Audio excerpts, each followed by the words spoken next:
मटक्का कर रहे मंचों पर अब यार, नैन मटक्का कर रहे मंचों पर अब यार, हया शर्म आती नहीं कैसे साहित्यकार। मित्रों, आजकल मंचों का स्तर बहुत गिर चुका है, तो मेरी एक रचना देखें जिसका शीर्षक है चिड़िया। एक युवती मेरे कवि मित्र के पास आई, एक युवती मेरे कवि मित्र के पास आई, अगड़ाई लेकर थोड़ी लजाई, फिर मुस्कुराई, धीरे से मेरे कवि मित्र के कान में फुसफुसाई, धीरे से मेरे कवि मित्र के कान में फुसफुसाई। कविवर, यदि आपकी दया दृष्टि हो जाए तो मैं कवित्री बन जाऊं। यदि आपकी दया दृष्टि हो जाए तो मैं कवित्री बन जाऊं, अखिल भारतीय मंचों पर चल जाऊं। इतनी बात सुन मेरे कवि मित्र के हृदय की कली कली खिल गई। इतनी बात सुन मेरे कवि मित्र के हृदय की कली कली खिल गई। उनको ऐसा लगा जैसे कि उन्हें कोई स्वप्न परी मिल गई। उनको ऐसा लगा जैसे कि उन्हें कोई स्वप्न परी मिल गई।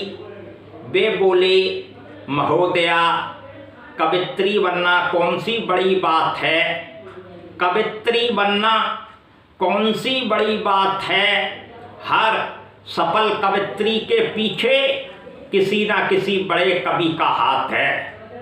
मौके का लाभ उठाते हुए मेरे कवि मित्र ने उस युवती के सम्मुख एक अखिल भारतीय कवि सम्मेलन का प्रस्ताव धर दिया। अधजल गगरी को गंगा जल से भर दिया, अधजल गगरी को गंगा जल से भर दिया। वो युवती मेरे कवि मित्र के शरण में आ गई, उनके दिलो दिमाग पे छा गई।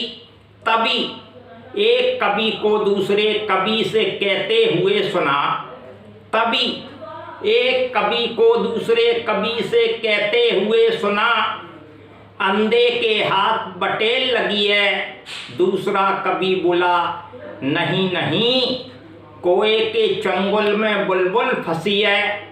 मैंने कहा, नहीं नहीं भैया, भूखे को रोटी मिली है, भूखे को रोटी मिली है, कुत्ते को जैसे बोटी मिली है।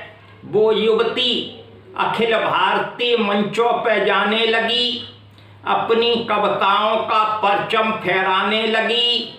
तभी मंच पर एक बहुत बड़े घाघ कवि की गिद्ध दृष्टि उस युवती पर पड़ी। तभी उस युवती पर एक घाघ कवि की गिद्ध दृष्टि पड़ी। यह देख कवित्री सिमटी, सकचाई, लजाई, फिर उस बड़े कवि के सम्मोहन से उस बड़े कवि के सामने सीना तान कर हुई खड़ी।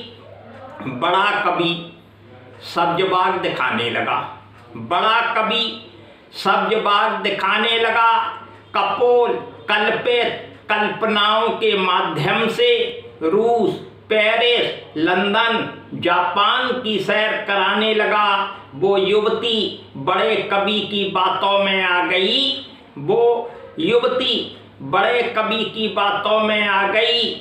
मेरे कवि मित्र को ठेंगा दिखा गई। आजकल मेरे कवि मित्र बड़े हैरान हैं, परेशान हैं। मुझे लगता है वो अपना दिमागी संतुलन खो बैठे हैं। मुझे लगता है कि वो अपना दिमागी संतुलन खो बैठे हैं।